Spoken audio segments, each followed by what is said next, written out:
हाय दोस्तों, good morning. आप कैसे हो? आई होप कि आप ठीक ठाक होंगे।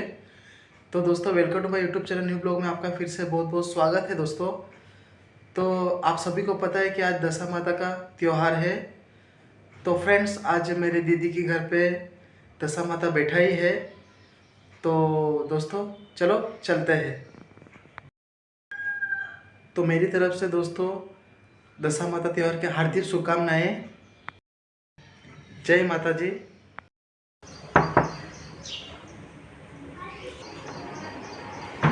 तो फ्रेंड्स, दीदी के घर पे हम आ चुके हैं। हाय दिया, गुड मॉर्निंग।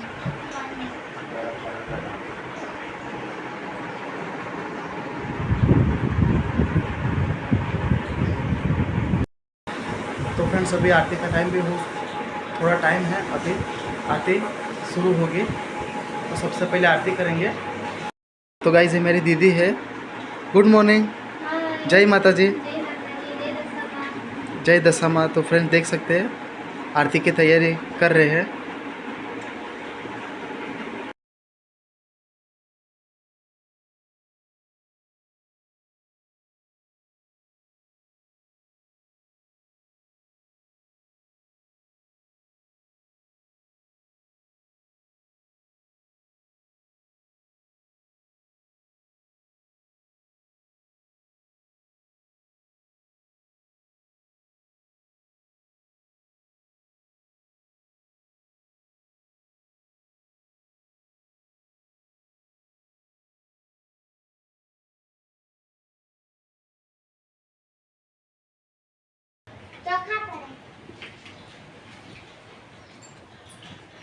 मैडम લીધું ને ના બાબા પાપા ખાવાના નથી આ કલર વાળા છે ચોખા હાલો લે લે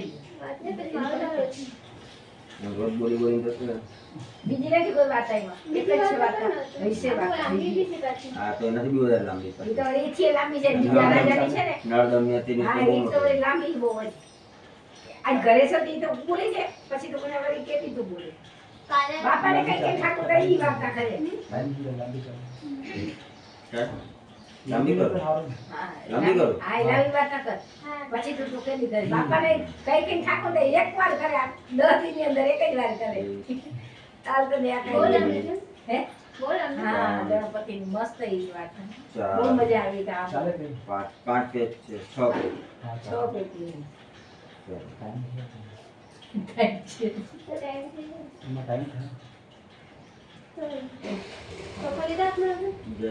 દે આર્યા બાબુ દીધા ખાઈ જતા ને કલર વાળા ચોખા શંકુ વાળા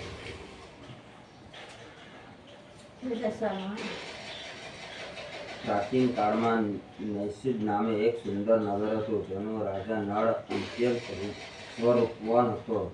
તે પ્રજામાં પણ અતિ પ્રિય હતો. તેને દમયંતી નામની અત્યંત સુંદર ગુણવાન અને સંસ્કારી પત્ની હતી. નદી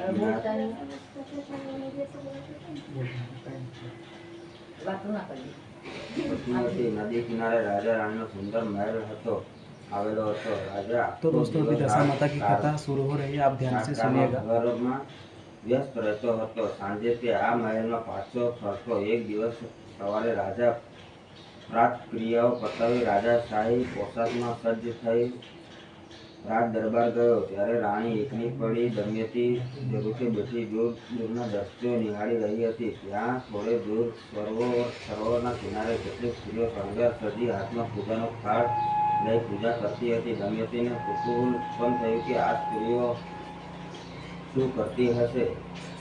તેણે દાસીને બોલાવીને અને પૂછપરછ કરવા મોકલી. થોડીવાર દાસી સરોવર કિનારે પહોંચી અને એક સ્ત્રીને પૂછ્યું, અમારી રાણી પૂછે છે કે તમે આ બધું શું કરો છો? પેલી સ્ત્રી બોલી, આજે દશામાનો દિવસ છે, અમે દશામાનો દોરો લઈએ છીએ. દાસી દમયંતી પાસે પાછી ફરી અને પેલી સ્ત્રી સાથે થયેલી વાતચીત દોહરાવી. દમયંતીએ કહ્યું, તું ત્યાં પાછી જા અને મારા માટે દોરો લઈ આવ. દાસી પેલી સ્ત્રીઓ પાછી ગઈ અને કહ્યું, ગોકુલાષ્ટમીના રોજ સૂતરનો 9 શેર ભેગી કરી દોરો કરવો. 7મો તાર કપડાનો લેવો. તેનો દોરો કરી દશામાના નામનું વ્રત લઈ બાવડે બાંધવો. આ દશા ફળના દોરાના પ્રભાવની મના વાંછિત ફળ મળે છે, પરંતુ દોરાનો અનાદર કરો તો અસંખ્ય મુશ્કેલીઓ અને વિપત્તિઓ તૂટી પડે છે. માટે તેમાંથી બચવા દશામાનું વ્રત લેવું. તમારી રાણી આ બધું કરશે. દાસીએ કહ્યું, જરૂર, અમારી રાણી વ્રત કરવા માંગે છે એટલે તો દોરો મંગાવ્યો. પેલી સ્ત્રીઓએ 9 તારનો દોરો રાણીને દાસીને આપ્યો અને કહ્યું, રાણીને કહેજે કે આમાં 10મો તાર તેમના કપડાનો નાખે અને પછી 10 ગાંઠો વાળે, દૂધ આપી દોરો બાંધે. રોજ ઘઉંના 10 દાણા, કોપરાના 10 નાના ટુકડા 10 દિવસ સુધી મૂકે. 11મે દિવસે ઉત્પાન કરે. 10 દાડા ભૂખી રહે. દાસી બોલી, સારું. દાસી પાછી આવી અને દોરો રાણીને આપ્યો. રાણીએ 9 તાર ભેગા કાપડનો 10મો તાર મૂકી 10 ગાંઠો વાળી, અંધેલો અને સોપારી મૂક્યા, ધૂપ આપ્યું અને દોરો બાંધી માં દશામાનું વ્રત લીધું.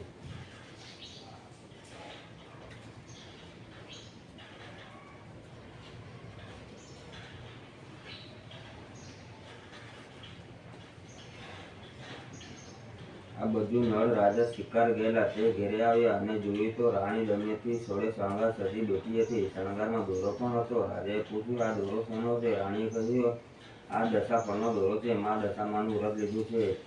આ દોરાથી આપણી ઉપર કોઈ વિપત્તિ નહીં આવે. રાજા બોલ્યો, આપણી પાસે ધન સંપત્તિ, સુખ શાંતિ બધું છે. આ દોરાની શી જરૂર છે? રાજાએ દોરાનું અપમાન કર્યું. જેમ જેમ દોરો બળતો ગયો તેમ તેમ રાજાની અવદશા થવા લાગી. માં દશામાં ક્રોધિત થયા. રાજાની સમૃદ્ધિ ધરવા લાગી. ભંડારો ખાલી થવા લાગ્યા. રાજ્યમાં દુકાળ પડ્યો. પ્રજા ભૂખ ભાગવા પરદેશ ભ્રમણ કરવા લાગી. રાજા રાણી પણ અનાજના ખાખા પડવા લાગ્યા. પડોશી રાજાએ ચડાઈ કરીને તેનું રાજ્ય પળવી લીધું અને રાજાને બહાર કાઢી મૂક્યો. રાજાએ કહ્યું, રાણી, ચાલો પરદેશ જઈએ. ભીખ માંગીને દાડા વિતાવીશું. આપણી અવદશા એટલી તીવ્ર છે કે હવે કોઈ બીજો ઉપાય નથી. બંને પરદેશ ચાલી નીકળ્યા. ચાલતા ગયા એક દેશ બીજો દેશ. એવામાં તેઓ કંકાવતી નામની એક નગરીમાં પહોંચ્યા, જેના પાદરે મોતીસર સરોવર આવેલું હતું. રાજા રાણી સરોવરના કાંઠે આવ્યા. એક માછીમારે સરોવરમાં માછલીઓ પકડવા ઝાડ નાખી. રાજા રાણી ભૂખ અને થાકથી આકુળ વ્યાકુળ થઈ ઉઠ્યા હતા. રાજાએ કહ્યું, માછીમાર, અમારા નામે ઝાડ નાખ. ઝાડમાં જે આવે તે અમને આપજે. માછીમારે કહ્યું, સારું. ઝાડમાં 5 માછલા આવ્યા અને નળ રાજાને આપ્યા. રાજાએ રાણીને કહ્યું, લો, આ 5 માછલા ધોઈને સાફ કરો. ત્યાં સુધીમાં હું નગરમાં જે રોટલી ખીચડી કે કંઈ મળે તે લઈને આવું. રાજા નગરમાં આવ્યા. નગર શેઠે નગરમાં જમવા બેઠા હતા. રાજા શેઠ પાસે ગયા અને કહ્યું, અમે ભૂખ્યા છીએ, પરદેશી છીએ, અમને કંઈ જમવા આપો. નગર શેઠે દયા આવી. તેણે નોકરને કહ્યું, આ વ્યક્તિને વાસણ ભરીને અનાજ આપો. નોકરે મોટું વાસણ ભરીને અન્ન આપ્યું. તે લઈ જઈ રાજા સરોવર કાંઠે આવતો હતો. ત્યાં આકાશમાંથી સમરીએ ઝપટ મારી અને વાસણ લઈ ઉડી ગઈ. રાજાએ ઊંચે જોયું તો વાસણમાંથી અન્નનો એક દાણો તેની મૂછમાં પડ્યો. રાજા નિરાશ થઈ રાણી પાસે પાછો ફર્યો અને જે બન્યું હતું તે કહ્યું. પણ રાણીને મૂછમાં ચોટેલો અન્ન જોઈ શક ગયો. તેણે કહ્યું, રાણી, પેલા માછલા કાઢો, ખાઈએ. દમયંતી બોલી, એ તો સજીવન થઈ ઉડી ગઈ અને પાછી નદીમાં પડ્યા. રાણીએ કહ્યું, મારી પાસે અમર વીંટી છે, તેના પરથી માછલી સજીવન થઈ નદીમાં કૂદી પડ્યા. ભલે ભૂખી રહી પણ નગરમાં ગયા હતા તો તમને કંઈ ખાવાનું મળ્યું હશે. રાજાએ કહ્યું, પાત્ર ભરીને અન્ન મળેલું, પણ રસ્તામાં સાંભળી ઝપટ મારીને લઈ ઉડી. હું તો ભૂખ્યો જ છું, પણ તે તો એકલીએ માછલા ખાઈ લીધા. આ દુનિયામાં હવે મારું કાંઈ સગું નથી. તું તારા રસ્તે ને હું મારા રસ્તે. આજથી આપણા બંને સંબંધ કપાઈ ગયો. રાણી રડતી બોલી, નાથ, હું ખરેખર નિર્દોષ છું. મેં માછલી ખાધી નથી. હું ભૂખી છું, છતાં તમે મારી ચિંતા કરશો નહીં. રાજા બોલ્યા, પેટ ભરીને બેઠી છે અને વળી પાછી મને છેતરી રહી છે.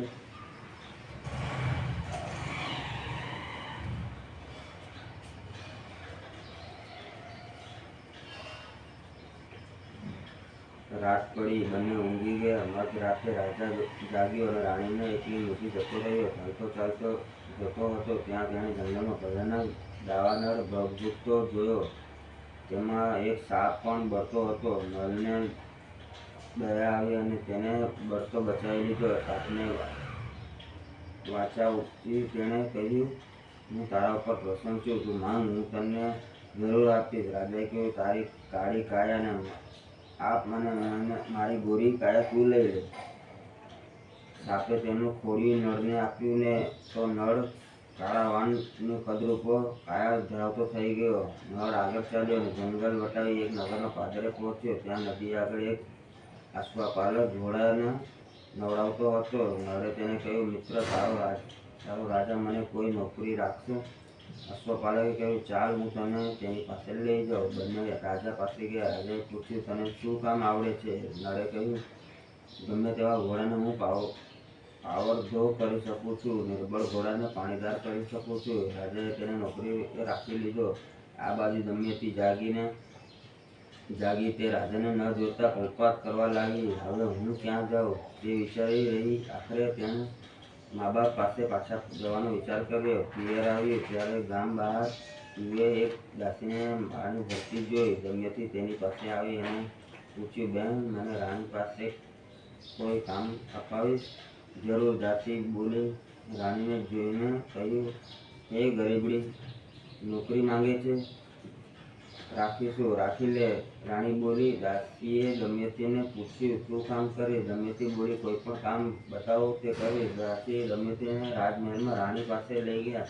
રાણીએ તેને જોઈ તે પોતાની દમયંતી યાદ આવી, પરંતુ તેને થયું કે દમયંતી તો રાજમહેલમાં છે. રાણીએ પૂછ્યું, તારું નામ? દમયંતીએ પૂછ્યું, નવલી. રાણી બોલી, આ નવલી, આજથી તારે અહીં જ રહેવાનું અને ભોજન બનાવવાનું. દમયંતીએ કહ્યું, સારું. અને દમયંતી નવલી બની મા બાપને ત્યાં રહેવા લાગી. એમ કરતાં કરતાં વર્ષ વીતી ગયો. દશાફળનો દોરાનો દિવસ આવ્યો. નોમના દિવસે લોકો દશાફળનો દોરો લેવા ગયા. રાણીએ નવલીને પૂછ્યું, તું પણ દશાફળનો દોરો લઈશ? નવલીએ કહ્યું, તમે અપાવો તો લઉં. એક નવલીએ દશાફળનો દોરો લીધો. 10 દિવસ વીતી ગયા. ત્રીજ આવી. રાણી નાહવા બેઠી અને નવલી પાસે પાણી માંગ્યું. નવલીએ પાણી લેવા વાટકો ટાંકીમાં નાખી તો વાટકો અદૃશ્ય થઈ ગયો. એક દાસી બોલી, નવલી, ત્રાંબડી ચોરી લીધી. રાણી પાણીની બૂમો પાડવા લાગી. બીજા દિવસે તેને પાણી આપ્યું. રાણી નાહીને શૃંગાર કક્ષમાં ગઈ તો ત્યાં હાર ગાયબ હતો. પેલી દાસી બોલી, આ હાર પણ નવલીએ ચોરી કીધો હશે. રાણી ખીજાઈને નવલીને કાઢી મૂકી. નવલી રડતી રડતી ઘોડાસરમાં જઈને સૂઈ રહી હતી. તે વિચારવા લાગી કે દશાફળના આ પહેલો દોરો રાજાએ તોડ્યો હતો.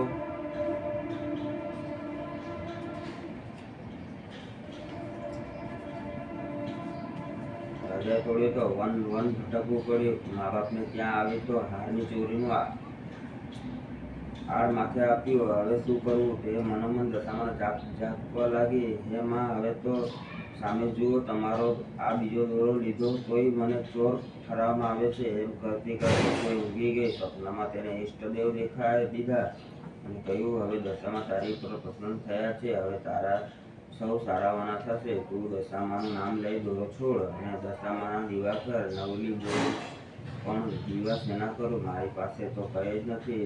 ઈષ્ટદેવે કહ્યું, ઘોડાની લાદીના દીવા પર સોપારીની જગ્યાએ ચણો મૂક. હું 5 વર્ષનો બાળક બની વાર્તા સાંભળવા બેસીશ. નવલીએ તો ઈષ્ટદેવે કહ્યું અને હતું તે પ્રમાણે કર્યું. ઈષ્ટદેવે 5 વર્ષના બાળક સ્વરૂપે વાર્તા સાંભળવા બેઠા. દશામાએ નવલીને દર્શન દીધા અને 8 આશીર્વાદ આપ્યા. એક દિવસ રાજા શિકારેથી પાછા ફર્યા અને પૂછ્યું, નવલી ક્યાં છે? બધા બોલ્યા, તે ચોર છે. રાજા કહે, એને પાછી લાવો. વનમાં અને મને એક ડોશીમાં મળ્યા હતા. તેમણે કહ્યું, તે નિર્દોષ છે. નવલી ઘોડાસરમાં છે. તેણે વ્રત લીધું છે. તેનું ઉજવણું મેં જ કરાવ્યું છે. તેને તારે ત્યાં પાછી બોલાવી લેજે. તેમણે કહ્યું કે એને દૂધ પહોંચાડીશ તો તારે પસ્તાવવું પડશે. એ ડોશીમાં બીજો કોઈ નહીં દશામાં હતા અને એને લઈ આવો. સારા સારા વસ્ત્રો અને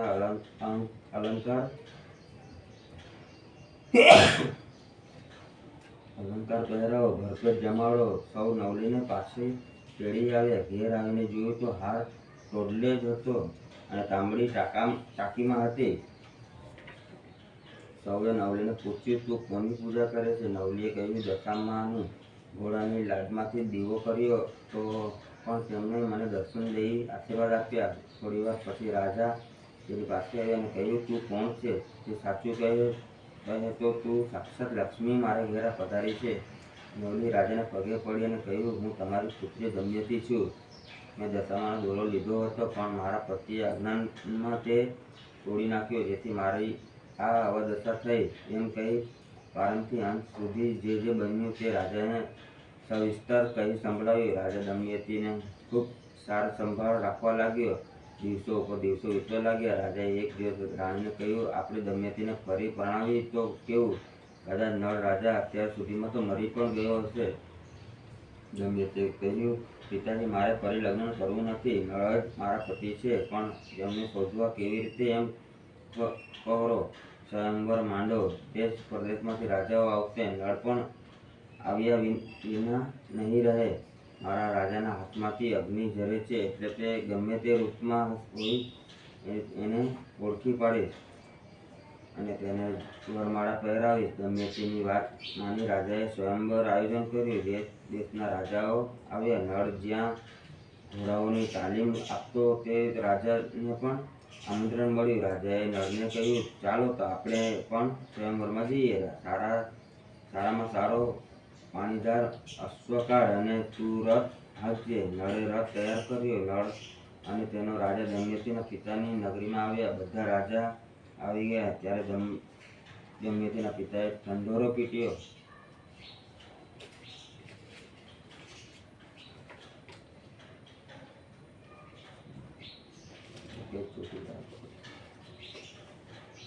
ઢંઢોરો પીટાવ્યો અને આખા નગરમાં કોઈએ અગ્નિ ચેતાવો નહીં, કોઈ ધુમાડો ન જોઈએ. નળના રાજાને ભૂખ લાગી તો નળે ખીચડી રાંધવા હાથમાંથી અગ્નિ પ્રગટાવી. જોતજોતામાં આખા નગરમાં વાત ફેલાઈ ગઈ કે એક રાજાનો નોકર હાથમાંથી અગ્નિ ઝરે છે. દમયંતીને પણ આ વાતની જાણ થઈ.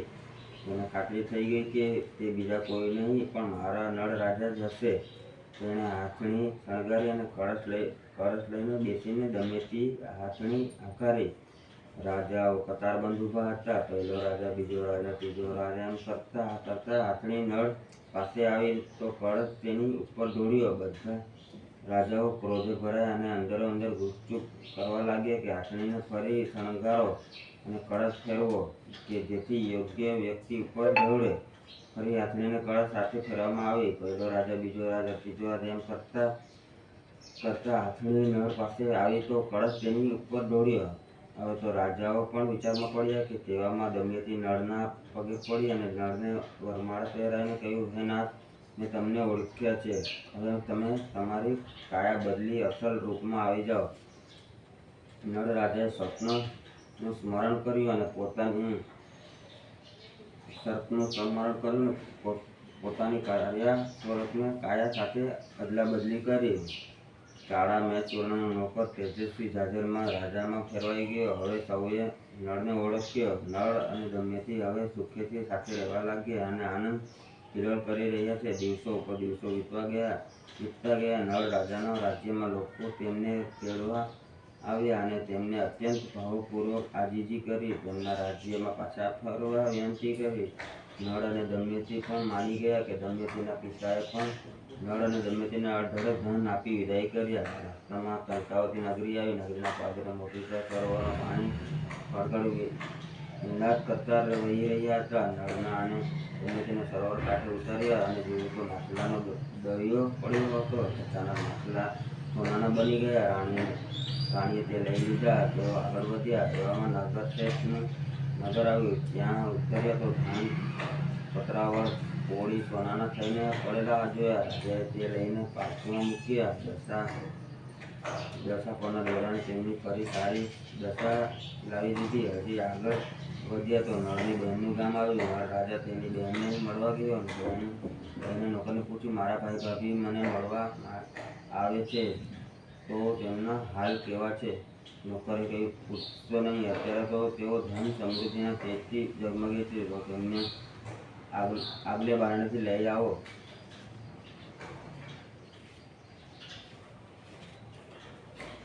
જરૂર.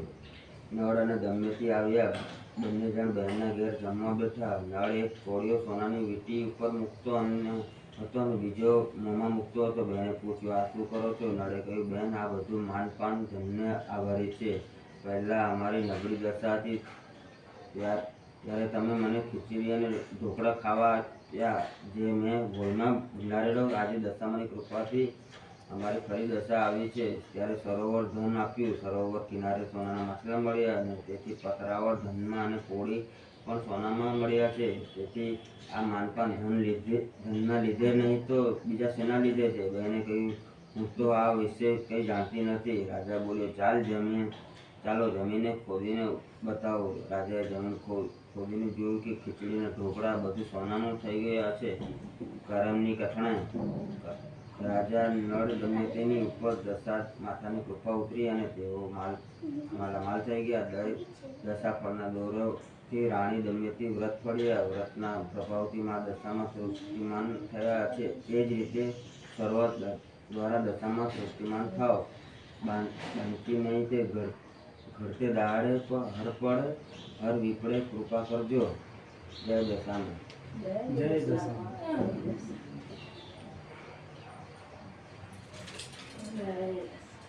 હા, અમુક શબ્દો છે ને એવા એ લોકો વિચિત્ર લખે ને, સંસ્કૃતમાં લખે, જોડી લખીને એમાં થોડુંક ગડબડ થઈ જાય બોલવામાં. तो गाइस आरती ख़त्म हो चुकी है और आपको जो अभी दशा माता की जो कथा आपको सुना है वो कैसी लगी तो मुझे ज़रूर कमेंट में बताइएगा. तो वीडियो अच्छी लगे तो तो गाइस लाइक करिए, शेयर करिए और सब्सक्राइब करिए. मिलते हैं नेक्स्ट वीडियो में, तब तक के लिए बाय.